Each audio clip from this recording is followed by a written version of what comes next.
Hello, good evening and welcome. My name is Dermot and I'm a homosexual. So I'm delighted you could make it this evening to join us on The Gay Spot. This is the latest in now what is a long-running series of webinars by the LGB Alliance. And first of all, I'd like to explain a bit about why we call it The Gay Spot.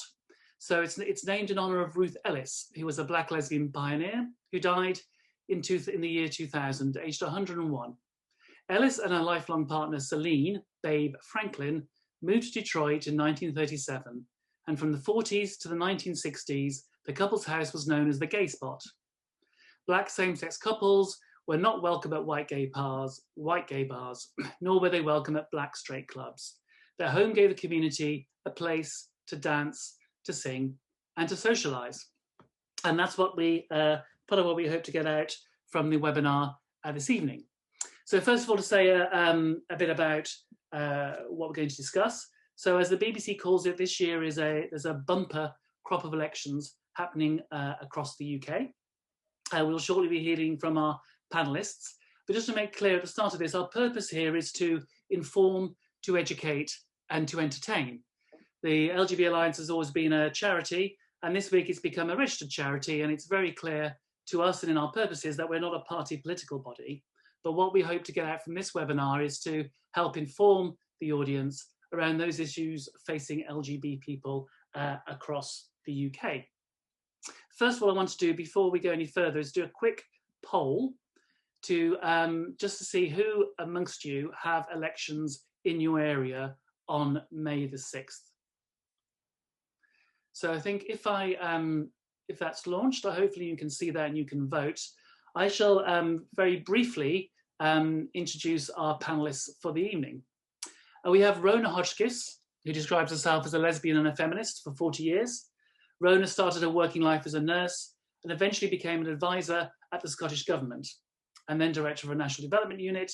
After leaving the NHS, she had a 10-year career as a governor in a Scottish prison service, retiring in 2019. I find that hard to believe, Rona. Clearly it was an early retirement. She is currently politically homeless, but she was previously a member and supporter of the SNP for more than 20 years. Next up is Sarah Tanburn.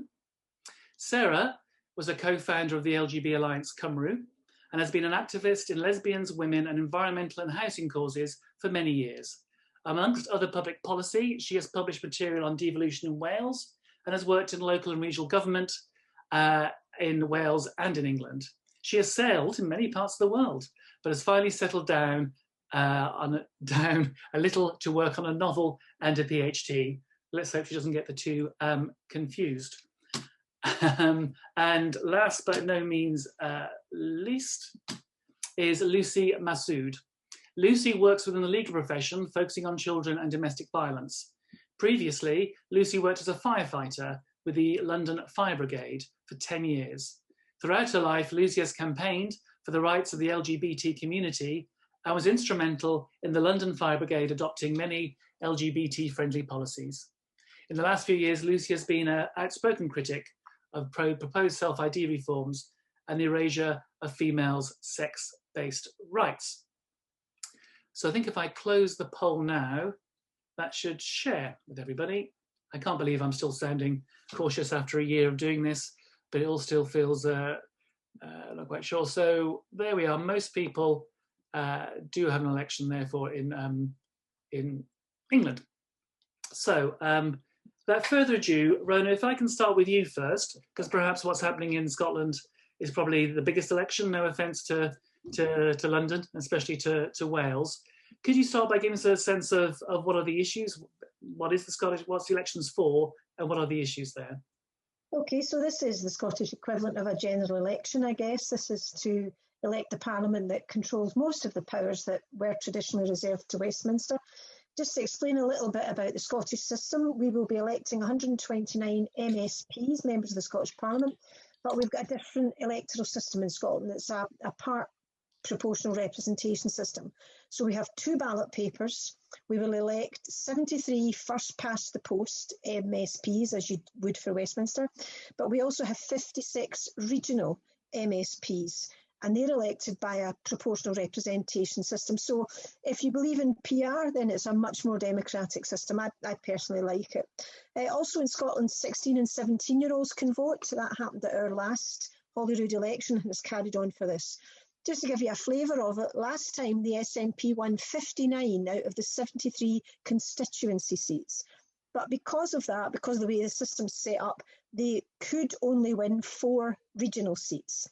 So, for example, at the other end of the scale, the Greens won no constituency seats. They hardly ever stand in constituencies because they wouldn't win them, but they did get 6 regional seats. It's a really good system, and it means that you get a lot more of a wider flavour of politics. So, for example, we've had MSPs from the Scottish Socialist Party, we've had the Pensioners Party, be standing for that myself soon, and we've had lots of independents, notably the fabulous Margot MacDonald. It is a good system. I remember the year that there were no Tory MPs elected to Westminster, and while some might have cheered, I don't think it's democratic because 22% of the Scottish electorate voted Tory. So it is a good system. I should add that Scotland hasn't actually voted Tory at Westminster for 50 years.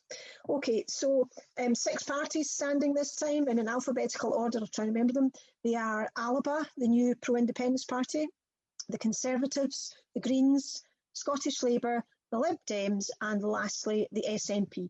And I'll come on later to talk a little bit more about what each of these parties offers.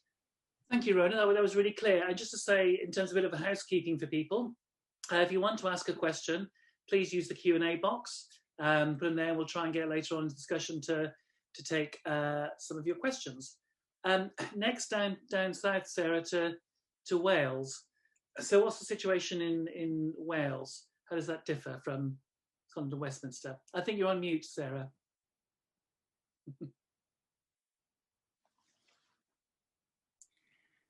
Yes, so we also have elections to the Senedd, the Welsh Parliament, in May. It's a smaller body, and that is actually one of the problems for Welsh politics, but we have 60 members of the Senedd.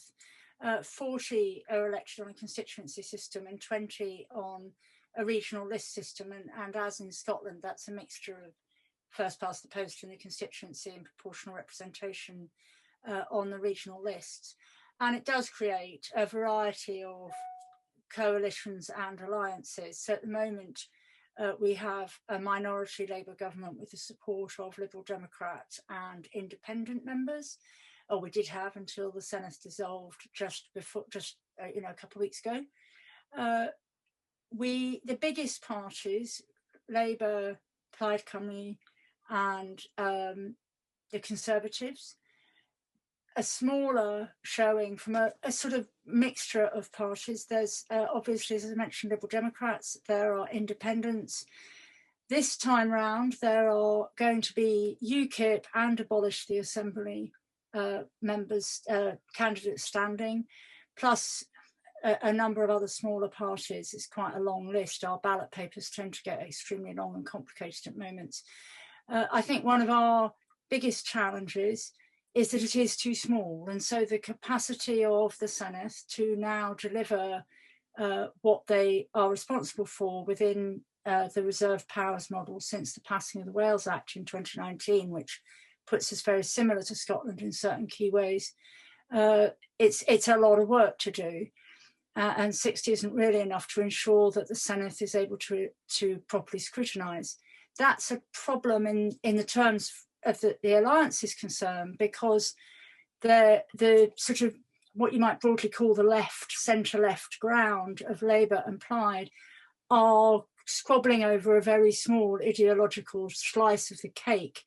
And a lot of the other debate isn't happening. And I think that is problematic for democracy, as well as problematic for the specific agendas we're discussing this evening.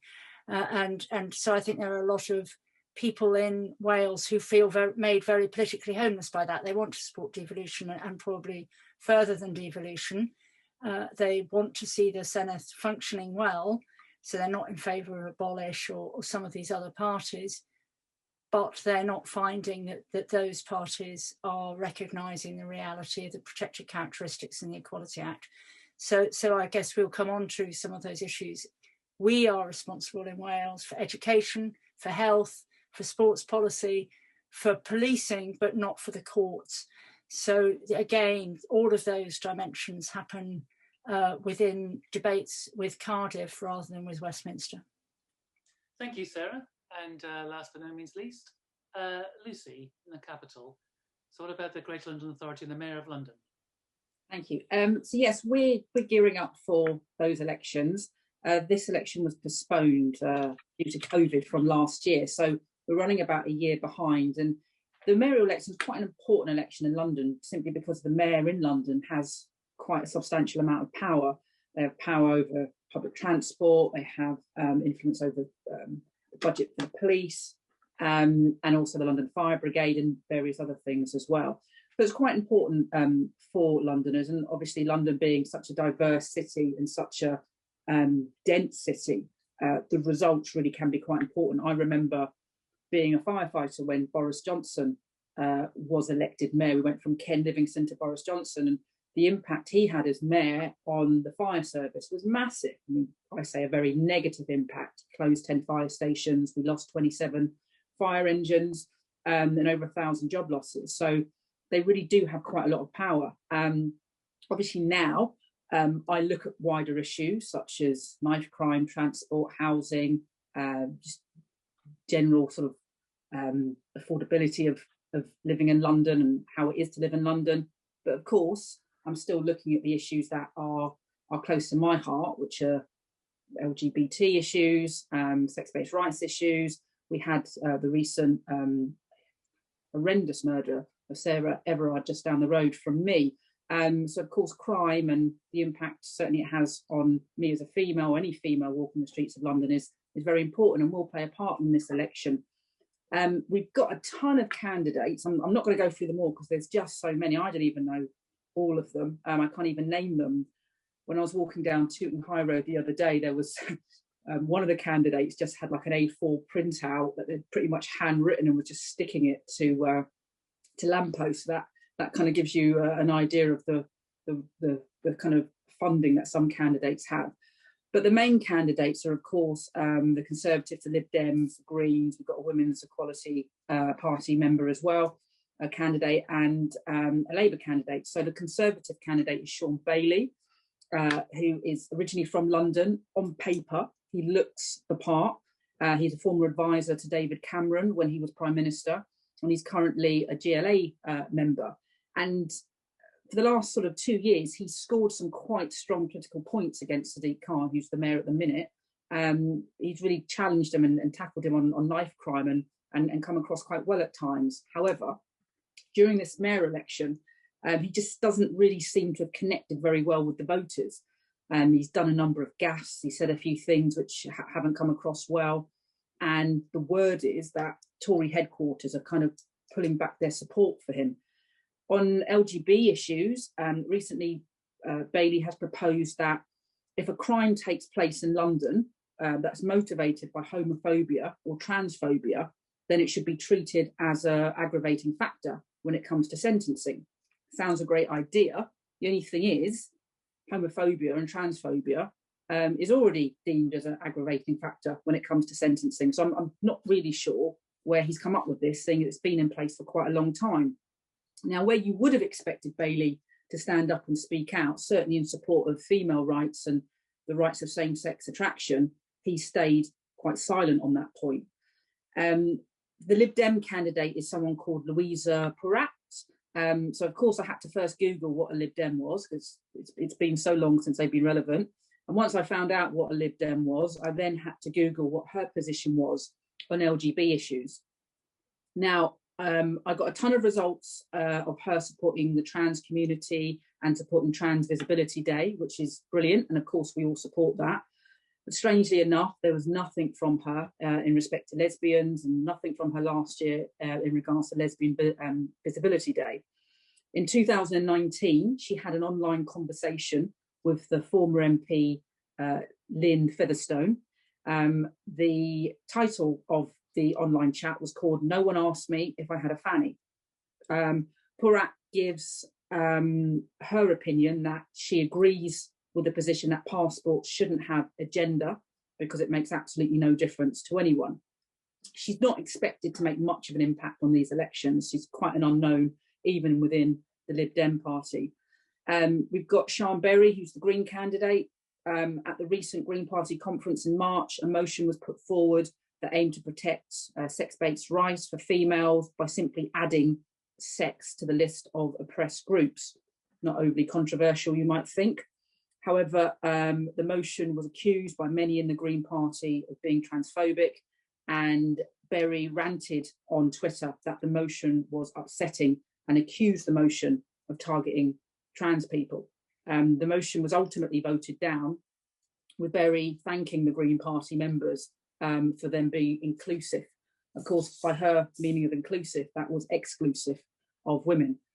Mandu Reid is the Women's Equality Party member, so you'd expect something quite progressive from her and quite certainly inclusive of females in her manifesto, but unfortunately she has stayed deafeningly silent on what it means to be a woman and what same-sex attraction is. I have reached out to her a number of times and asked her, but she's certainly silent on that.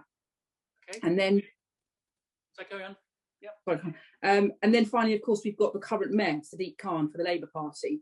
Sadiq Khan is my former MP here in Tooting, and when he took over the post, he took over from Boris Johnson. So obviously a lot of people in the Labour Party had high hopes for him.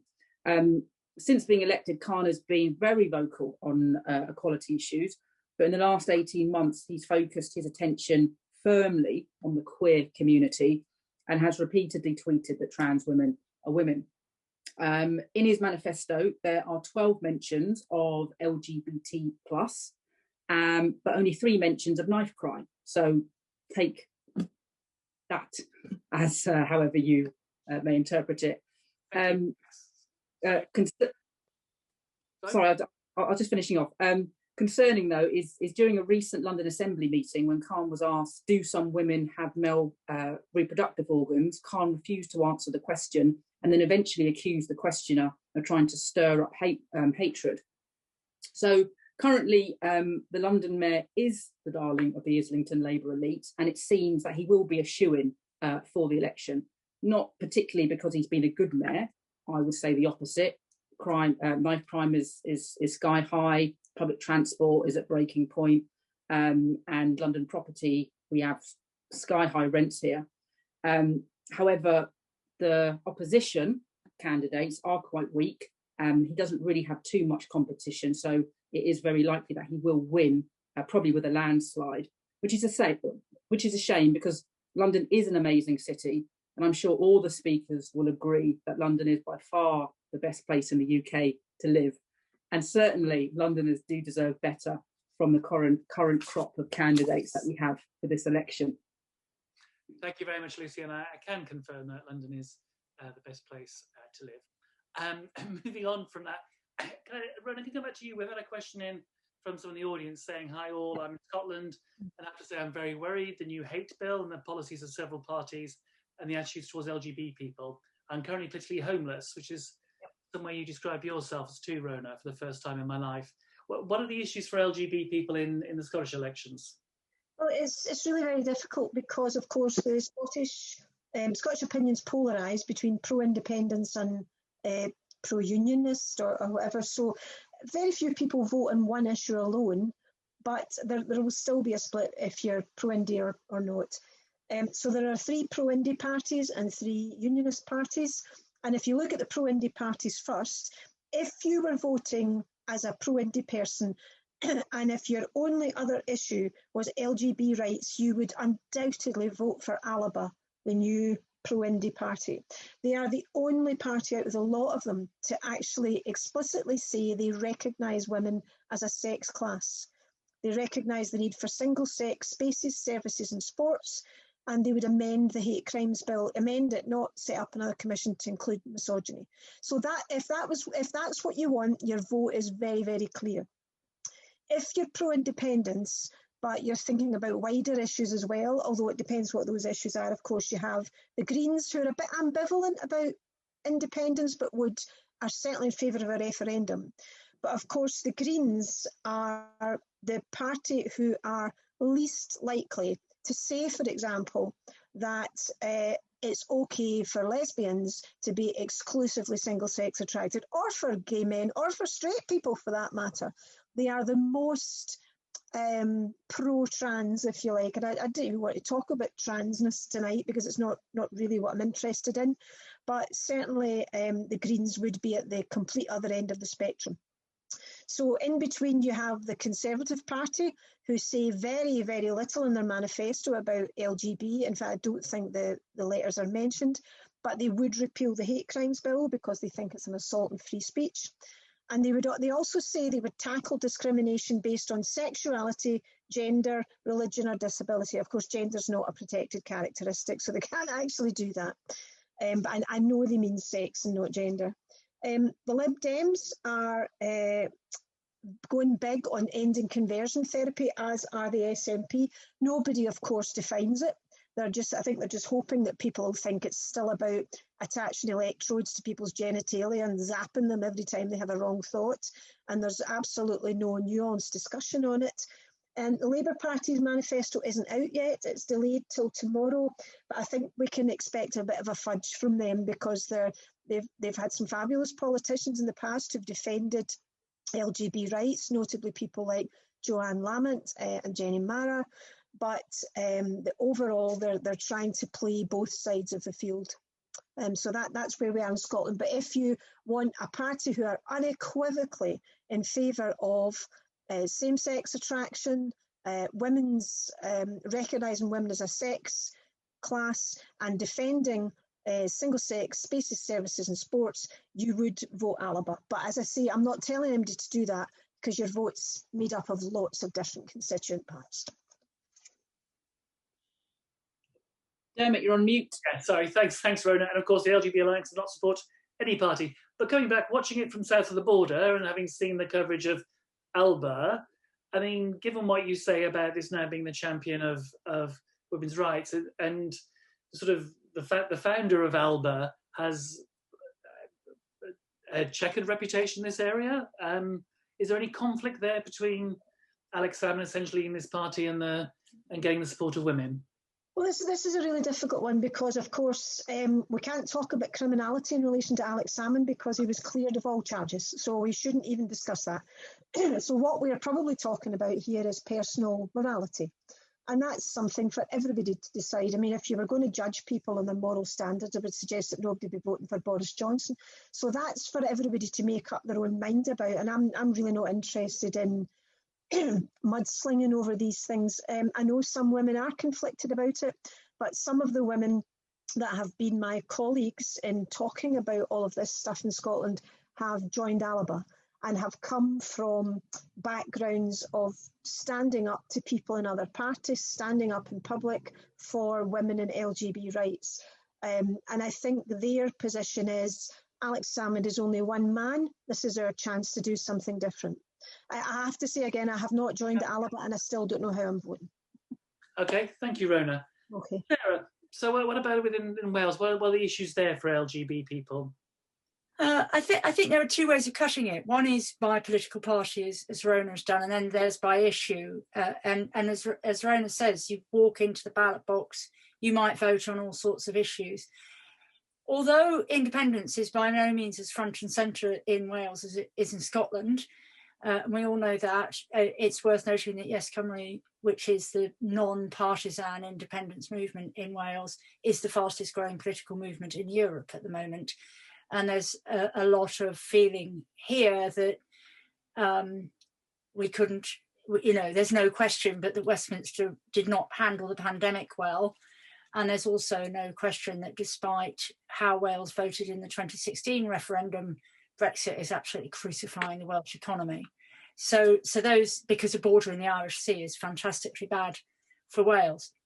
So those issues are generating a very different kind of debate, as well as watching what's happening in Scotland and thinking that the situation for Wales in a country which does not include Scotland and possibly doesn't include Northern Ireland either is a very different debate for Wales than the debate would be sitting here today. So So I just want to put that context around it. We don't have the alternatives that LGB has presented. I'm sorry if I've pronounced it that slightly wrong, Raina. Presents of a party that has a clear position on sex-based rights and recognises the reality of change in governance. That's not full independence, but does support devolution and the existence of the Senate. So we don't have quite that choice. Where does that leave us on some key issues? We are really bothered about health. So our health system has devolved. We now have a gender identity service, but people are referred to the Tavistock and Portman in London if they want if they are going to go down that road. We have a strong concern, especially following the Kehoe Bell judgment, that results in, for some young people transing away the gay, people who would have grown up to be happily gay, being put onto a pathway of medication. We have raised that repeatedly with Welsh government and will continue to do so when we have a government, and we really hope that whoever comes into post as Minister of Health talks to us about that. And the related issue around education, we have an emerging relationship and sexual education curriculum here in Wales, which is so deeply rooted in queer theory, it is ridiculous. We would like to see the Welsh government really take a big step back and think a bit harder about what it's saying, especially to pre-pubertal youngsters, when it talks about gender and not enough about sex. Again, the idea that, you know, lesbians just a porn category, so why on earth would anyone want to do that? Rather than asking the question about what kind of society is Wales creating that girls would rather mutilate their perfectly healthy bodies than acknowledge their attraction to other young women. So that's a big issue for us. We, being here in Wales, could talk quite a lot about sport, but it is really important, and we're grateful that Sport Wales, in fact, has been open to conversations with us about the concerns that we have, recognising that we see very different issues for lesbians and gay men in relation to the importance of sport as a safe space, place where role models come, and all the rest of it. But I think there are two things, having said all that, where we're really worried and we want to see change after the election. One is what we see as profound institutional capture of many of our institutions by the whole queer theory, gender extremist agenda. So it becomes really difficult to have conversations which don't start from assuming that self-idea is a good thing. So in the short time we've existed, we've tried very hard to talk to government and have struggled to do that. And we hope an incoming government would think again about that, especially in the light of LGB Alliance achieving charitable status. We'd expect we'd hope for a lot more respect on the back of the recognition that the Charity Commission have afforded to the work of the Alliance. Even more than that is the silencing. Here in Wales, it is often very difficult to have a meaningful conversation. Just today, we've seen one of our members thrown out of a hustings about women's rights in the workplace and improving women's employment prospects for asking about the rights of women and girls. And that was accused of being divisive and hate-filled. It's just ridiculous. It has to be said, it is ridiculous to be in that position. So one of the things we are doing is asking every party leader and every party and every candidate when they will enter into a decent dialogue with us, so that the diversity of opinions within the lesbian, gay and bisexual communities are properly represented in the making of policy, rather than just assuming they know it all and they can wipe us off the map. I wish I could say that there was a sort of lovely breakdown in the way that Raina just did it, but we haven't quite got to that stage yet. We've got a little bit more discussion to do. Maybe next time we have a Senate election, we'll be in a better position. Lucy, in London, as you described, I mean, the Greater London Authority, the mayor doesn't control health, or as far as I'm aware, education and so on. What are the issues you think relevant in that election for lesbians, gay and bisexuals? No, he doesn't control those things, but he does control the London Fire Brigade, and something I know quite a lot about. And you've found, or I've found in the last couple of years, certainly the London Fire Brigade seem to, bizarrely, considering they're a service to deal with emergencies such as fires and floodings and car crashes, but in the last couple of years they seem to be infiltrated by sort of ex-employees of Stonewall who are now making it their mission to go into schools and give lectures to children about LGBT issues, LGBT plus, queer issues, etc. Which, again, we all have opinions on what should be taught to children and what shouldn't. I would strongly question taxpayers' money that goes into the London Fire Brigade being spent sending ex-employees of Stonewall out into schools to teach them about anything that isn't to do with fire safety. It's very strange. It seems that it is coming from central London, i.e. The Assembly, and it is a way for this kind of questionable education to leak into our schools. So that's odd. There was occasion, I think it was last year or the year before, when the fire brigade sent their diversity champion or someone out into a school, and one of the parents objected and asked their children not to be in the class to receive this particular lecture. And then that employee went and tweeted about it and essentially shamed this parent for daring to take their children out. Bearing in mind, this is the London Fire Brigade. Again, I don't think the London Fire Brigade has any place going into people's schools and teaching children about sex education, LGBT rights, anything that isn't fire related. I think that's quite reasonable. In regards to other issues that impact Londoners, crime is always going to be the main one. We're impacted by crime just like anyone else is. Of course, we've got the added sort of threat if we're walking down the street, holding our boyfriend's or girlfriend's hands. It is an issue. We know that hate crime is on the rise. We're not quite sure how much it is, because depending on your definition of hate crime, it's very murky.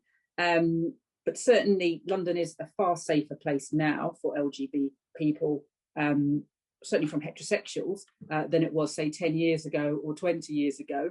I think it's not a very comfortable place if you're a lesbian, bisexual or gay man.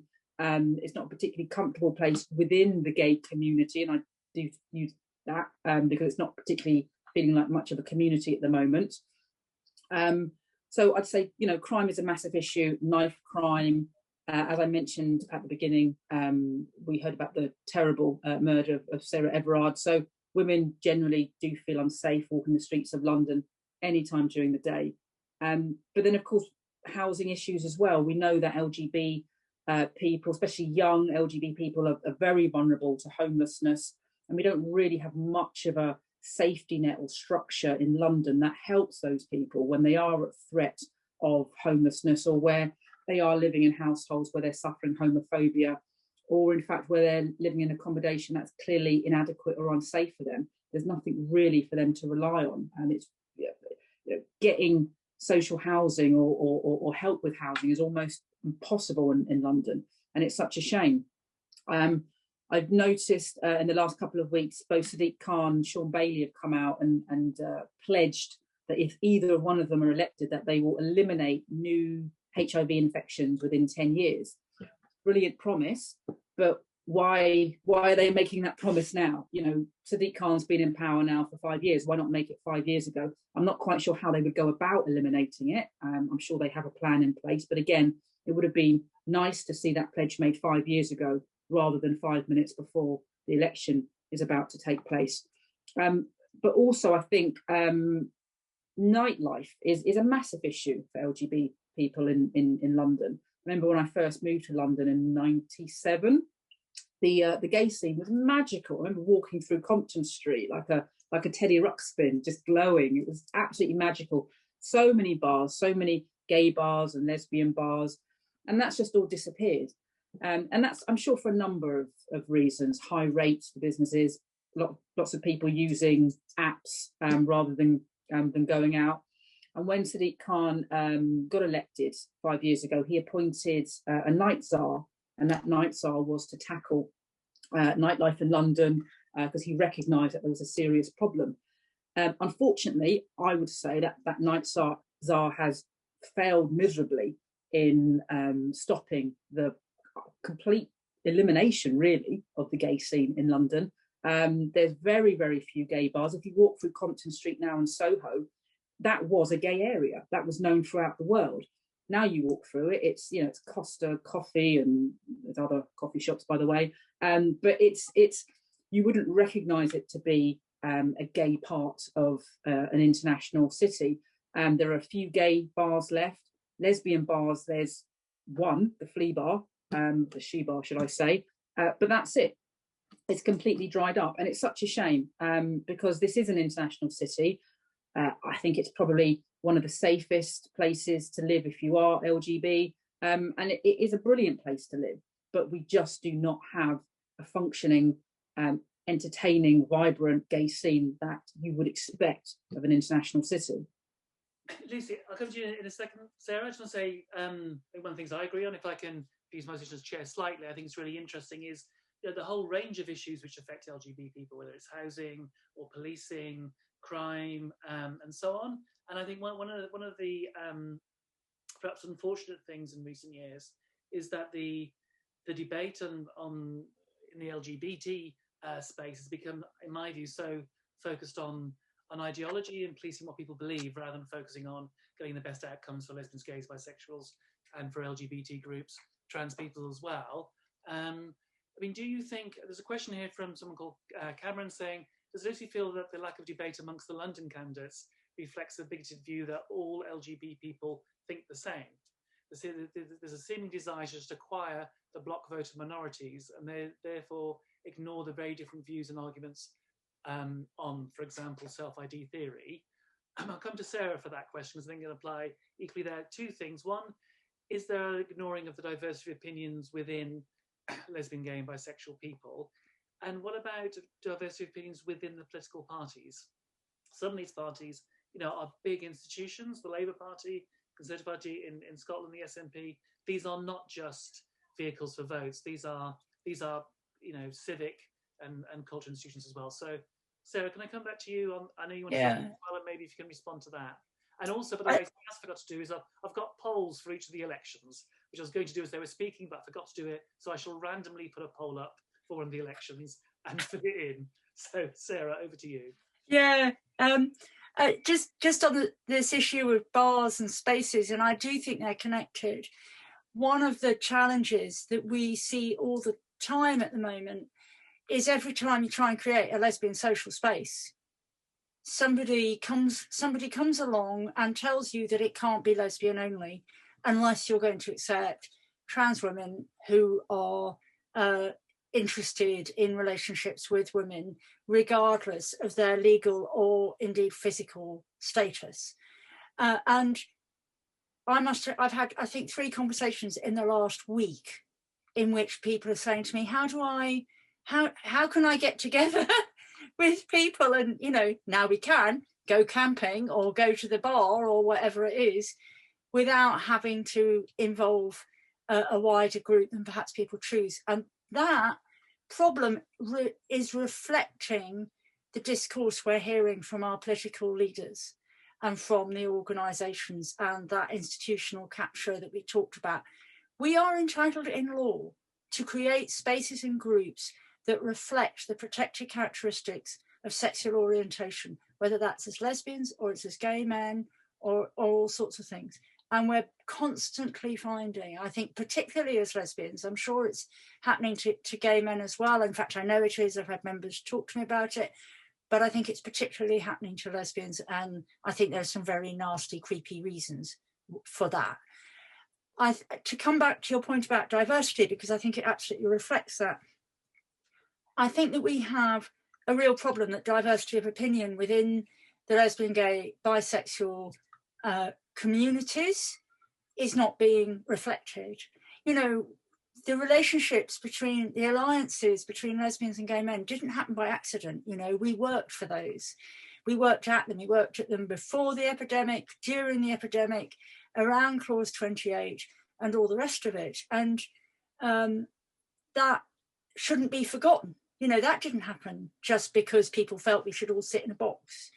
And I think that we're now in a situation where a debate around gender dysphoria, gender reassignment, and so on is being lumped in with what's the position on sexual orientation, and we're not allowed to say anything different. And you know, we've had an example today here in Wales. We've had many examples over the last 2 or 3 weeks of election debate when any effort to say, excuse me, not every lesbians think like this, there are gay men who have a different opinion, is treated as hate speech, as divisive, as intolerance. And that is really damaging, because we're not allowed to disagree with each other, let alone have a debate with government. As to diversity of opinion within political parties, some of you will know that a prominent woman in Plaid Cymru was bullied to hell and back recently for expressing an opinion that supported the rights of women and girls and sexual boundaries of women and girls escaping sexual violence. And she was, you know, forced into all sorts of apologies and so on, with the active participation of her party leader. And I think that is I think that is a shaming position for Plaid to have found itself in, that its party leader and many of its members behaved in that way towards a senior, experienced, committed, feminist woman amongst their members. We've seen some very similar behaviour, of course, in Scotland. We know, therefore, of members, mostly women, but also some men, in most of the political parties who are very uncomfortable with self-ID, who are very uncomfortable with this gender extremism, but who find it really, really difficult to speak out, who are extremely nervous of saying anything publicly, and who can blame them?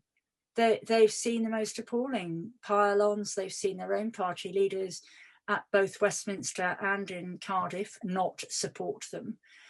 So there is an absolutely real chilling effect on debate. And I think it's noticeable who manages to speak out. It's the ones who've retired. It's the ones who are self-employed. You know, it's the ones who can say, well, it's okay, you bring it on, because actually the stakes are incredibly high for both politicians, party members, ordinary electors, ordinary lesbians and gay men who want to say in their social lives or in the public sphere like this, well, actually, no, self-ID's got some challenges within it. Because if you wipe out the meaning of sex, you wipe out the meaning of same-sex attraction, how do we deal with homophobia and misogyny? And so absolutely, you know, race and religion are not the same. Gender assignment and sexual orientation are not the same. And we need to stop behaving as if we can just create one homogenous hard line for all of us, because it's just not true. Thanks, Sarah. I mean, it's a reminder as well, as someone who was involved in lesbian gay politics so long that I can remember, going back to Clause 28. Actually, Yeah. The working together of lesbians and gay men has not always been smooth. And there are differences of interests and cultures, and you know, that's something that has to be worked on, and doesn't preclude, you know, lesbians organising separately from gay men and with women, or gay men organising separately either. In fact, our history has been based around that. Rona, I mean, one of the questions here, and I'll paraphrase, and I may paraphrase it unfairly, from Dora, but it's a bit like that around the context in Scotland, but actually saying, on balance, I think recognising a number of things there you're saying, but as a floating voter who supports a sort of Devo Max position, is thinking about, you know, support, is it SNP or the Greens, and then working from within to get them to recognise sort of sex-based rights and so on. I mean, what do you think around the issue around diversity, both within the LGB community and in this context within political parties? Well, I think there's an unfortunate thing happening. This isn't just Scotland. I'm sure this is across the UK, the corrupt imperialist UK. But and by the way, I love London. It's the second best city I've ever been to. My partner's a Londoner, so I've got to say that. So I think there's a disturbing narrative has built up around this whole debate, and it is that if you don't agree that sex is a spectrum, in fact gender takes precedence over sex and so on, you are right-wing, probably funded by the American Christian right, you're almost certainly white, you're middle class, and you're Western. And I mean, apart from the huge insult it is to people from minority ethnic groups and to people from working class and other classes and so on, it's absolute bilge. But the sort of trans rights extremists have managed to capture that narrative, and that has gone right through the political parties. Now, if nothing else, most political parties want to win votes, and they are populist. They will have positions, but they will sway towards populism to get votes. And we've been treated to this week the sight of Nicola Sturgeon standing up and introducing herself using her preferred pronouns. So she got lots and lots of brownie points for that. But on the other hand, she also said that in relation to proposals to reform the Gender Recognition Bill, they would speak to women's groups. And that, of course, got utter pelters from the people that she was trying to appease with the other side. And I think the best sort of example of it all is the whole banning conversion therapy. I doubt if many of the politicians, and I've mentioned before, many of the politicians or many people in many of the parties actually know what they're talking about. But the whole narrative has been captured by gender ideologists who make themselves sound so right on that no reasonable, decent person would gainsay them. And that is in society, and it is poisoning our political parties and making it really difficult for people to stand up and say anything different. So in that respect, I think Scotland's the same as the rest of the UK. Thanks, Rona. I mean, we're coming to the end of our hour, and I'll do the last poll, and there's a question related to that, which is kind of how would you vote, generally speaking, in a general election, a UK general election, or which party do you most closely identify with? There's a lot of questions. I'm afraid we can't take them all, but there's a few which are based around the idea of, do you think the parties are beginning to wake up to the fact that there's an issue here that needs to be looked at? A number of the parties are now doing manifestos for women. There's more complexity and nuance to some of these issues. Do any of you have any sense that people are beginning to understand the nuance of the issues a bit more?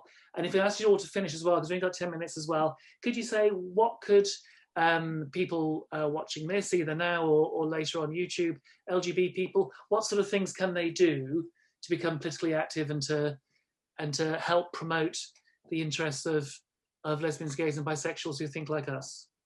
And I'll go to Lucy first, because you've been the, I've spoken to you most recently.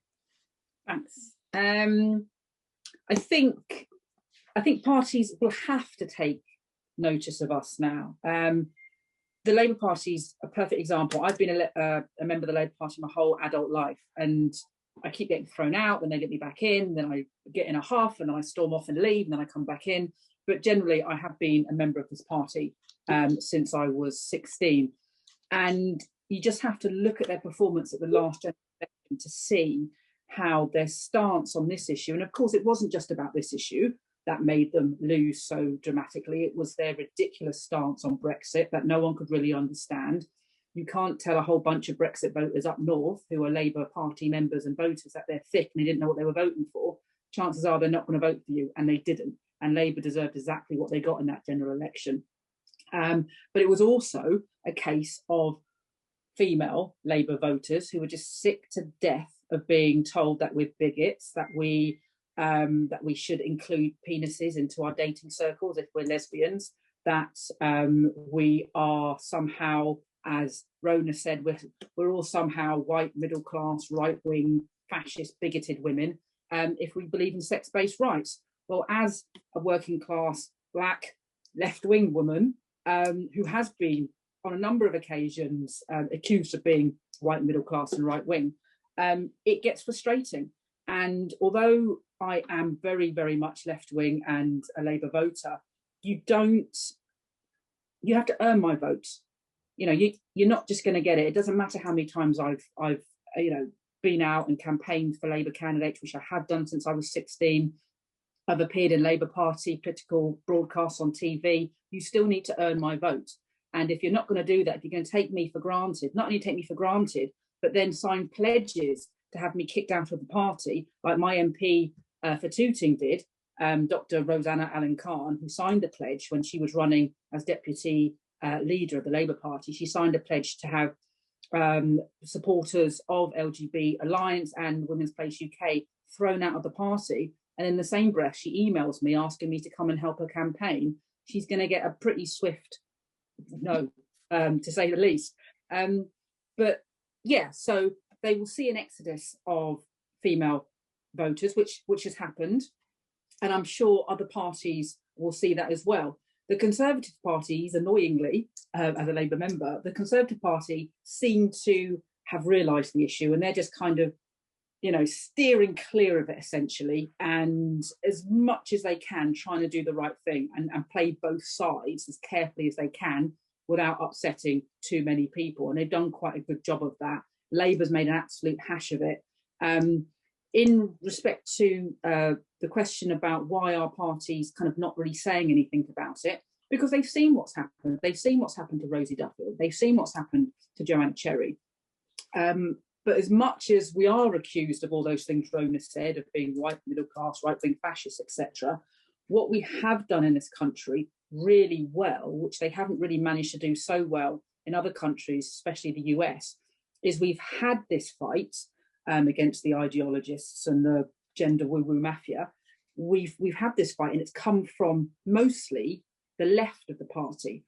Organisations like Women's Place UK, trade unionists, women who have been, left-wing their whole life, who've spent their whole lives fighting for the rights of the LGBT community. They've really led this fight. So as much as they can accuse us of all being middle-class, white, right-wing fascists, doesn't really play out, because that's not what we are. And we've done a brilliant job in this country of taking the fight to them, but doing it from a left-wing point of view, which as a Labour member, I think we should do it from that point of view. I don't really have too much truck with transphobia. I don't have any truck with it coming from the right wing, or it coming from evangelists or anything like that. I think the tide is turning. We've got some really important legal cases that are coming up. We've had a brilliant result with Keira Bell. The appeal is due to be heard. We've got the Maya Forrester case coming up as well. We've got Alison Bailey's case. Obviously, we've seen what's happened with the Tavistock, how they've had to really rethink everything. And it's like a deck of cards. You pull one away and they're all going to come tumbling down. And that's exactly what's happening. And that's exactly why the tactics from the other side are getting so nasty and malicious, because they know that their game is up.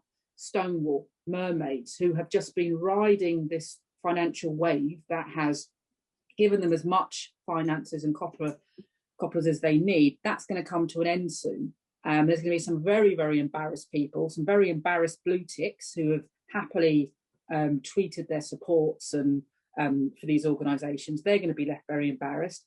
And yeah, I think the tide has turned. It's turned very much in our favour. So I just say to people, keep talking out. I know it's scary. I think it was Rona who said, or no, actually, I think it was Sarah who said, you need to be either retired or self-employed. Well, I'm self-employed. I'm not sure if you two are retired, but yeah, it does help. But even when I wasn't self-employed, when I worked for the London Fire Brigade, I was still very vocal about it and still got shouted down and still had people try and come for my job. But stick with it. We are getting there, and we will win this fight. Thank you, Lucy. Thank you very much. And there's a lot of responses and the questions as well of people empathising with what you're saying and where you're coming from, particularly about being on the left and standing up and arguing a case. I think it comes from perhaps a more materialist analysis of equality and society. And one thing as well, Sarah, before I come to you next, is a couple of people were saying, couldn't we have had a spoilt ballot paper option on the polls?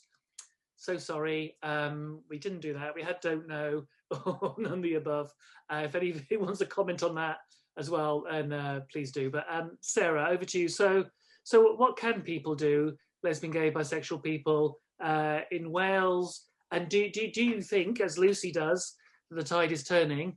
And if so, and if not, what positive things could people do to improve the rights and lots of LGBT people? I think the tide is turning, but it's still very rough waters. We're delighted, for example, that a piece of guidance to GPs in Wales that said affirmation therapy was the only option for young people presenting with dysphoria, the only option, that's just been taken down. We don't know whether that's because we complained about it. I very much doubt it. I think we were just one straw in the brick that was being thrown, but I'm delighted to see that the Welsh Public Health Wales Public Health Information has withdrawn that guidance for review. For example, it's actually a CPD module for GPs. So I think we are seeing steps in the right direction, but there are still many stomping feet against us being thrown in the tantrums that we see on Twitter, for example. We have constructed, as LGB Alliance Cymru, a series of 7 questions that we've really just seen as conversation starters with candidates, with friends and family, with the radio or the television, and those questions will be on the LGB Alliance website from tomorrow, along with some notes about how to construct that conversation and some helps and some prompts and links and things. So what we're really encouraging people to do is basically keep having that conversation, because even if we see a Senate and a Welsh government that hasn't woken up yet, we want those people to walk through the doors of the building in Cardiff knowing that many, many, many of their constituents are really pissed off with this, have had enough of the gender woo. And we want them to know that we're out here and we will go on campaigning and we will go on arguing, whether that's about rugby being played in a way which seriously endangers the bodies and lives of women, whether it's about how lesbians can have their social spaces, as I said, whether it's about a curriculum that damages young people. We will go on arguing. So what we say to lesbians, gays and bisexuals in Wales is talk, make a noise, ask the questions, have the conversations. If you can, vote for particular people. For whatever reason you choose to vote for them, go into the ballot box and vote for them, but do it knowing where they stand and knowing why you're voting for them. And if your inclination is to spoil your ballot paper, it pains me to say it because, you know, women died for the vote, and it does pain me to say it, but I absolutely understand where everyone does. I have never felt so politically homeless as I do right now, never in my whole life. And I've always been on the left with a fallback of voting Green. I don't know where I'm going to go in May. I really, really don't. So I completely get where people are. And I don't have a particular line. I may end up voting for people on the basis of the very specific questions. The final thing I'd say is in Wales, we've got a strong relationship with sister organisations like Merched Cymru, and we're working with them on questions to all candidates, questions to party leaders. So look at those related organisations. I'm sure Rona would talk about For Women Scot, because they're taking some of the burden of finding out where candidates stand and what to know about their position. So yeah, keep at it really. And as Lucy says, keep on keeping on, because the tide is slowly turning. Thank you very much, Sarah. Lots of questions coming in thick and fast. Someone's asked, is Lucy aware that Lesbian Labour launched yesterday? And I suspect she is. So finally, Rona, over to you, north of the border.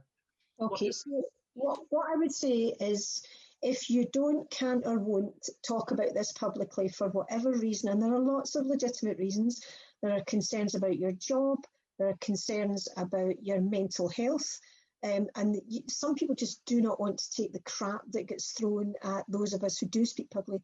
Please don't beat yourself up. There's lots you can do behind the scenes. I was going to mention For Women Scotland, and they'll welcome your support even if you have to work behind the scenes and work anonymously. It's the same on social media. Many of the people who speak out there, many of the people who support LGB Alliance, for example, have to remain anonymous in social media, and we still welcome your support, and you're still valuable. Do remember that if you write to your MP, MSP or whatever on this, they cannot reveal your identity. So please do feel free to write to them. But I think others have alluded to it. The really important battles are probably the ones done on a personal level and on an everyday basis. Just introduce it to conversations. Don't let a chance go by to say to people, well, why do you think that? Or did you know this? These are massively, massively important things. However, if you do feel you can speak out publicly, if you do feel you can be brave on this, please, please do. Because for all the brickbats you'll get, for all the crap you'll get thrown at you, for all the attempts to get you thrown out of your job, and I'm sure that's happened to a lot of us, you will get so much solidarity and support, it'll blow you away. You'll realise that there is still an LGB community out there, grounded in rational thought, grounded in common sense and grounded in a real sense of solidarity around sex-based oppression, around oppression based on our same-sex attraction. So that's what I'm saying. Don't beat yourself up if you can't do it, but go for it if you can. Thank you very much, Rona. Thank you very much, Sarah. Thank you very much, Lucy. I'd like to thank all our panelists. I'd like to thank the participants for joining us. I hope you found that informative. Just a reminder of the role of the LGB Alliance in this. As you say, we're not a political organisation. We're not supporting a political party. But what we are here, I think, is to make sure that even if lesbians and gays and bisexuals are politically homeless, they will not be politically voiceless. I can remember a time when gay men, as a gay man, lesbians and gays were not welcome in any of the mainstream political parties, and we had to go and to build our voice and to win our rights. And we are not going back there. So we're here to make sure that those issues are also spoken up for and that diversity is represented. And for everything that you've done, those of you who have participated tonight, thank you very much and good night.